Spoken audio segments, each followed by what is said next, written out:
कहो साहब, ईश्वर को क्या गरज पड़ी कि उसने गाड़ी नींद बना डाली। कहो साहब, ईश्वर को क्या गरज पड़ी कि उसने गाड़ी नींद बना डाली। जिन जीवों को या हमको तुमको निर्विकल्प समाधि प्राप्त करने की क्षमता नहीं है, कदाचित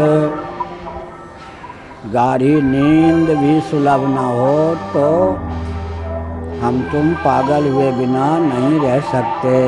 क्या नास्तिक से नास्तिक भी सुषुप्ति का पक्षधर होता है। क्यों पक्षधर होता है? भगवत कृपा से गाढ़ी नींद में ऐसा बानक बन जाता है कि नारायण, भगवत कृपा से गाढ़ी नींद में ऐसा बानक बन जाता है कि भगवत तत्व का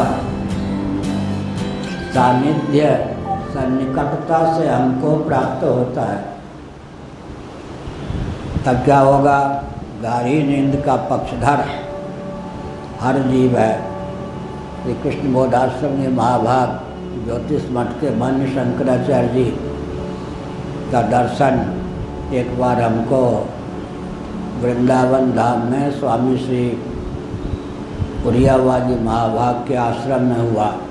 सन 72 की बात है। वे उस आश्रम में एक दिन के लिए आए। कोई विशेष बात थी, आश्रम वालों ने उनका प्रचार प्रसार नहीं किया, क्योंकि आश्रम वाले स्वामी शांतानंद जी महाराज को जोशी मठ का शंकराचार्य मानते थे। लेकिन शंकर लाल शर्मा साहदरा वाले, जो कि वहाँ के ट्रस्टी थे, उनके अनुरोध पर श्री कृष्ण बोधाश्रम जी महाभाग पुरियावा के आश्रम में आ गए। इससे कुछ बड़ा सत्संग भवन में अकेले वो बैठे थे। उनको कोई चिंता नहीं, वो निर्विकल्प समाधि संपन्न महापुरुष थे, विद्वान थे, संत थे, त्यागी तपस्वी थे। मैंने जाकर विधिवत उन्हें प्रणाम किया। मैं इस पद पर नहीं था, सन 72 की बात। इस पद पर 92 में प्रतिष्ठित किया गया। मैं कुछ पूछना चाहता था, उन्होंने अपनी ओर से पूछ दिया। कहो साहब, ब्रजभाषा में साहब की बोली है, उनका शरीर ब्रज का था। कहो साहब, ईश्वर को क्या गरज पड़ी कि उसने गाढ़ी नींद बना डाली। कहो साहब, ईश्वर को क्या गरज पड़ी कि उसने गाढ़ी नींद बना डाली। मैं चाहता तो 72 में भी विस्तार पूर्वक इस प्रश्न का उत्तर दे सकता था, परंतु मैंने कहा भगवान, मैं आपका बालक और विद्यार्थी हूँ। आपने जो प्रश्न किया है, कृपा करके उसका उत्तर स्वयं दीजिए। 45 मिनटों तक उन्होंने बड़े चाव भाव से इस प्रश्न का उत्तर दिया। उसका सारांश क्या है? जिन जीवों को या हमको तुमको निर्विकल्प समाधि प्राप्त करने की क्षमता नहीं है, कदाचित गाढ़ी नींद भी सुलभ न हो तो हम तुम पागल हुए बिना नहीं रह सकते। क्या जिनको निर्विकल्प समाधि प्राप्त करने की क्षमता नहीं है, कदाचित उन्हें सुषुप्ति या गाढ़ी नींद भी सुलभ न हो तो वे पागल हुए बिना नहीं रह सकते। तो हम साधनहीन प्राणियों को, मनुष्यों को विक्षिप्त या पागल होने से बचाने की भावना से करुणा वरुणालय सच्चिदानंद स्वरूप सर्वेश्वर ने गाढ़ी नींद बना डाली। श्री कृष्ण बोधाश्रम जी महाभाग ने हमको यह बताया। नास्तिक से नास्तिक भी सुषुप्ति का पक्षधर होता है। क्यों पक्षधर होता है? भगवत कृपा से गाढ़ी नींद में ऐसा बानक बन जाता है कि नारायण। भगवत कृपा से गाढ़ी नींद में ऐसा बानक बन जाता है कि भगवत तत्व का सानिध्य सन्निकटता से हमको प्राप्त होता है। भगवान का सानिध्य हम जीवों को सन्निकटता से गाढ़ी नींद में प्राप्त होता है। हम उदाहरण दिया करते हैं, अग्नि तत्व दाहक और प्रकाशक है। अग्नि को घर्षण के द्वारा व्यक्त कीजिए और उचित ईंधन के द्वारा प्रज्वलित कर दीजिए। अग्नि के समीप बैठकर आग को तापिए तो क्या होगा?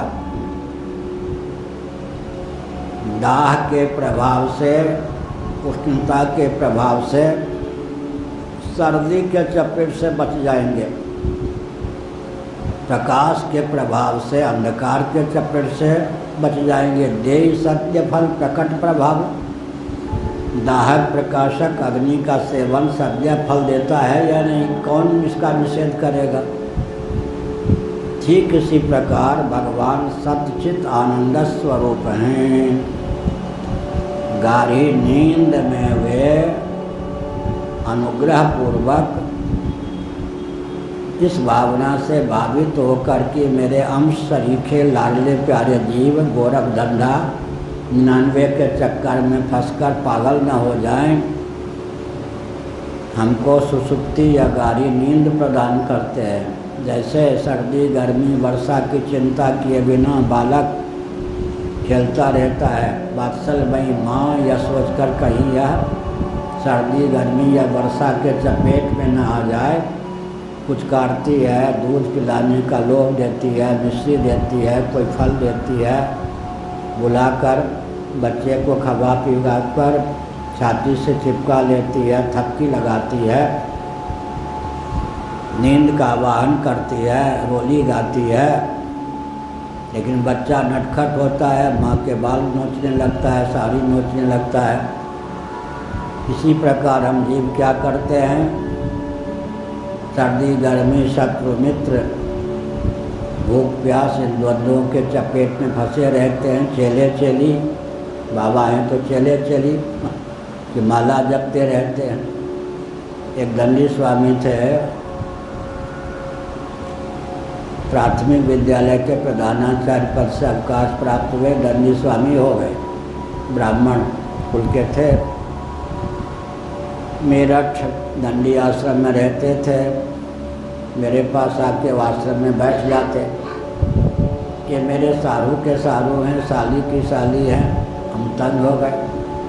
संसार की चर्चा सुनते ही हमारे सर दर्द होने लगते। बचपन के बाबा हैं, 2-4 संबंध से ज़्यादा हमको पता ही नहीं है। कोई कहता है साली हैं तो हम मुँह देखने लगते, साली का अर्थ क्या होता है? बचपन के बाबा हमको 2-4 संबंध ही मालूम है। कोई माता है, कोई पिता है, कोई नाना है, कोई नानी है, बस दादा दादी अधिक से अधिक। फिर मैंने एक दिन कहा कि स्वामी जी बुरा मत मानना, जब आप गृहस्थ थे तब इतने रिश्तेदारों का ज्ञान था आपको? सारू के सारू, साली की साली, क्या क्या साले की साली ना। हमने कहा बाबा इसलिए हुए क्या?